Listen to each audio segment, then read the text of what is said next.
name is Miss Kylee. I work at the Northeast Regional Library as a Youth Services Library Assistant, and I'm here to do a story time with you today. Tonight is a full moon. Did you guys know that? It's a full moon tonight. It's called the cold moon. So we're going to read some books about the night sky. Okay, first though, we are going to sing a hello song and do a little rhyme with our fingers so that we're all ready for story time. So our first song goes, hi, hello, and how are you? How are you? How are you? Hi, hello, and how are you? How are you today? Good job. Now we're going to sing it again so that you can sing it with me. Here we go. Hi, hello, and how are you? How are you? How are you? Hi, hello, and how are you? How are you today? Good job. I hope you were singing with me. Okay, now we're going to do our finger rhyme so that all our jitters are out. Stretch your hands out big and wide. Count 1, 2, 3, 4, 5, 6, 7, 8, 9, 10. Here we go. Stretch them wide and open them, shut them. Open them, shut them. Give a little clap, clap, clap. Open them, shut them. Open them, shut them. And put them in your lap. Creep them, creep them, creep them, creep them right up to your chin. Open wide your little mouth, but do not let them in. Good job. Now put your hands in your lap and get ready for the first story. So our first book is called Papa, Please Get the Moon for Me by Eric Carle. He did the pictures and the words. Here we go. There's lots of stars on the front cover. They're all different colors. Let's see. There's a little girl in the house and her papa down there. Here we go. Before Monica went to bed, she looked out her window and saw the moon. The moon looked so near. I wish I could play with the moon, thought Monica, and reached for it. She's trying to get the moon. But no matter how much she stretched, she could not touch the moon. Papa, said Monica to her father, please get the moon for me. She stretched and stretched, but she can't get it. Let's see. Papa got a very long ladder. Look how long it is.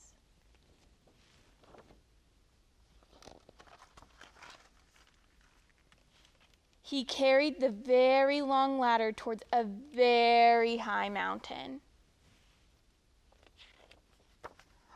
Oh my goodness, let's see. Then Papa put the very long ladder on top of the very high mountain. Do you think he's going to be able to reach the moon that way?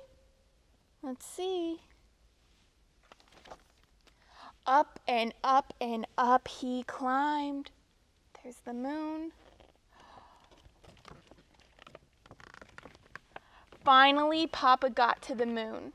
My daughter Monica would like to play with you, said Papa, but you are much too big. Look how big it is. Every night I get a little smaller, said the moon. When I am just the right size, you can take me with you. And indeed, the moon got smaller and smaller and smaller. See how small it got? When the moon was just the right size, Papa took it. Down and down and down he climbed. Went all the way down, and he's got the tiny moon in his hand. Here, said Papa to Monica, I have the moon for you. Monica jumped and danced with the moon. She hugged the moon and threw it into the air. But the moon kept getting smaller and smaller and smaller, and finally it disappeared altogether. Where did the moon go? Then one night, Monica saw a thin sliver of the moon reappear. Each night the moon grew and grew and grew till it was the full moon again. The end. Good job. Did you guys like that book? I hope you did. I really liked it. So, like I said at the very beginning of Storytime, tonight is a full moon called the cold moon. That's when you can see all of it, all at once. And it really only happens like once a month. But there is a thing called the moon cycle. So, during the month, the moon looks like all these different things. At the very beginning, it's called a new moon. And then it's called a waxing crescent moon. That's when you can just see a little sliver of it, like Monica did after it disappeared. And then it's called the first quarter moon. That's when you can see about half of it. And then it's called the waxing gibbous moon. That's when it's almost full. And then the full moon. So that's when Monica's dad went and saw it the first time, was when it was a full moon.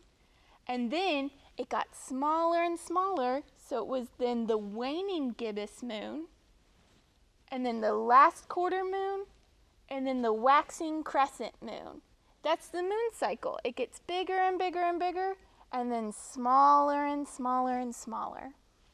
Our next book is called Ursas Light by Deborah Marcero.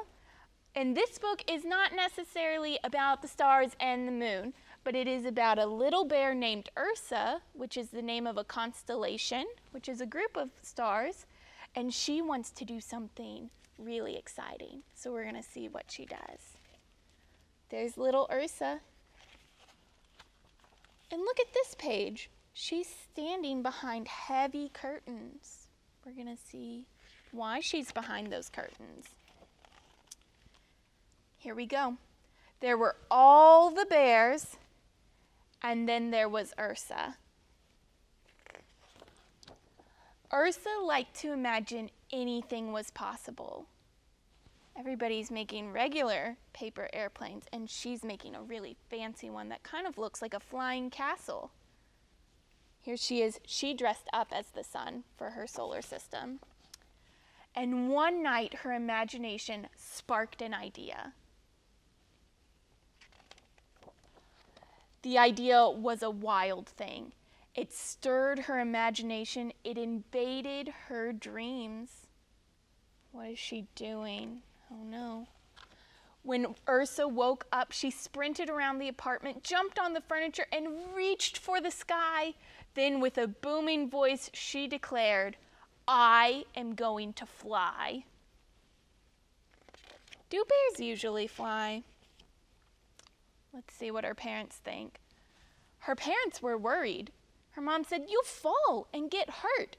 Her dad said, "Bears don't have wings for a reason." And her little brother just watched.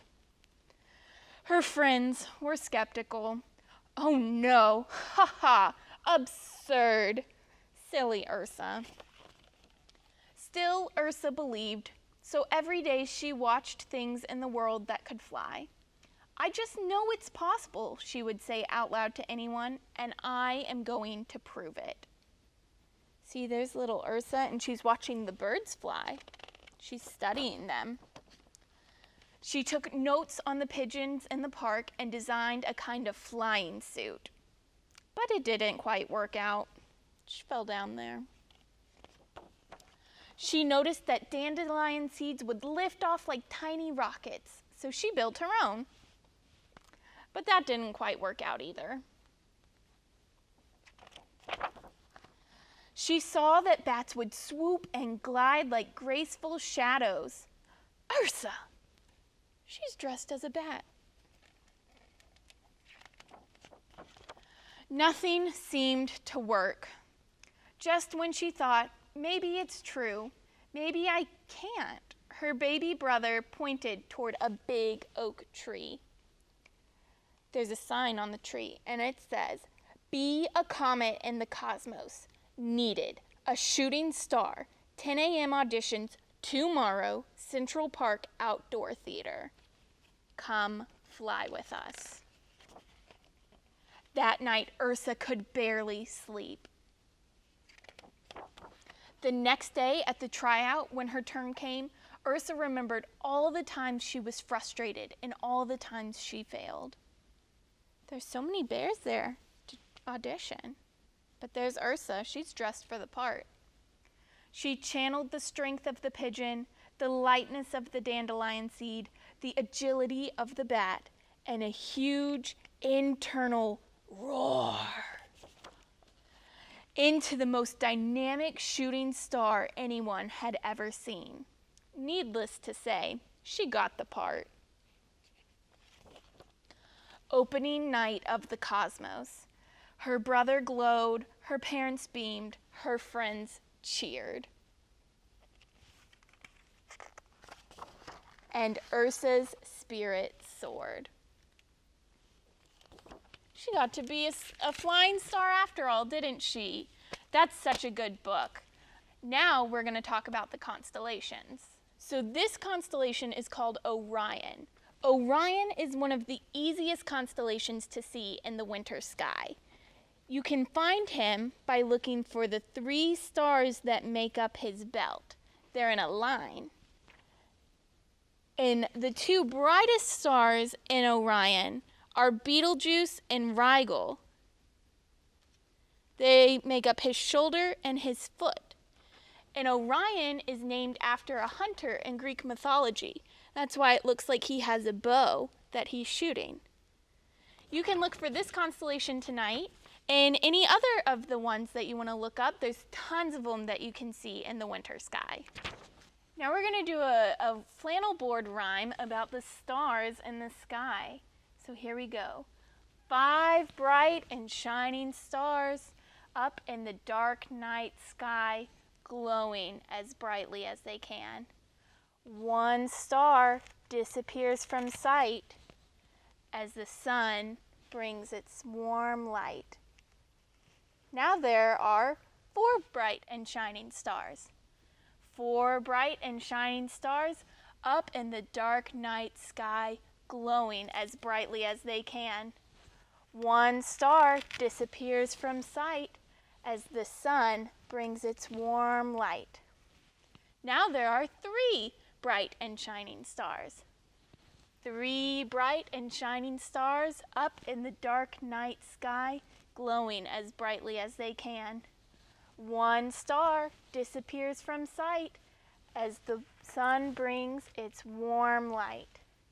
Now there are 2 bright and shining stars. 2 bright and shining stars up in the dark night sky, glowing as brightly as they can. 1 star disappears from sight as the sun brings its warm light. Now there is 1 bright and shining star. 1 bright and shining star up in the dark night sky, glowing as brightly as it can. 1 star disappears from sight as the warm sun brings its light. Now there are no bright and shining stars. This is our last book that we're going to read together. It is called Touch the Brightest Star by Christy Matheson. Here we go.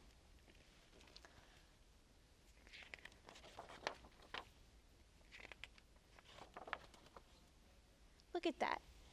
That is what the sky looks like when the sun is setting. It gets darker and darker. Magic happens every night. First, wave goodbye to the sun's bright light. Gently press the firefly. Press again to light up the sky. Now let's blow a quiet breeze. Pat the deer, give him a good pat, and say, "Good night, please. Good night, dear." Tap the sky beside the tree. There's a tree, so we're going to tap right there.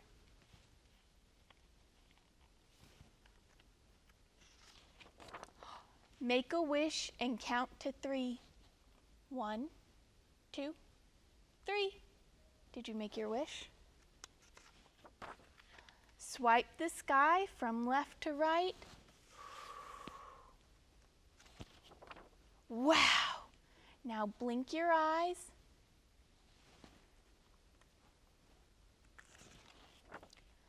What a starry sky. Touch the brightest star you see. Psst, it's right there near the tree. Trace the picture of the Dipper. That's kind of like a spoon. The Big Dipper right here is another kind of constellation, like Orion. Look, a little one. There's the Big Dipper and the little one. Time to whisper, "Come out, moon." Watch the sky and call, "Hoo, hoo." Then turn the page to see who's new. Rub the owls on their heads. It's their turn to fly to bed. Let's give the owls a little rub. Close your eyes and breathe in deeply.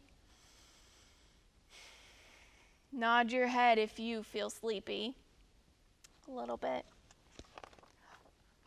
Shh. When you open your eyes again, the magic of the day begins. It got light again after the nighttime. The end. Good job. Thanks for listening. Okay, we're going to sing a goodbye song before we leave. I'm really glad that you watched our story time today, and I'm looking forward to getting to meet all of you guys in the library soon. So we're going to sing our goodbye song now. Goodbye, goodbye, we'll see you soon. See you soon, see you soon. Goodbye, goodbye, we'll see you soon on another day.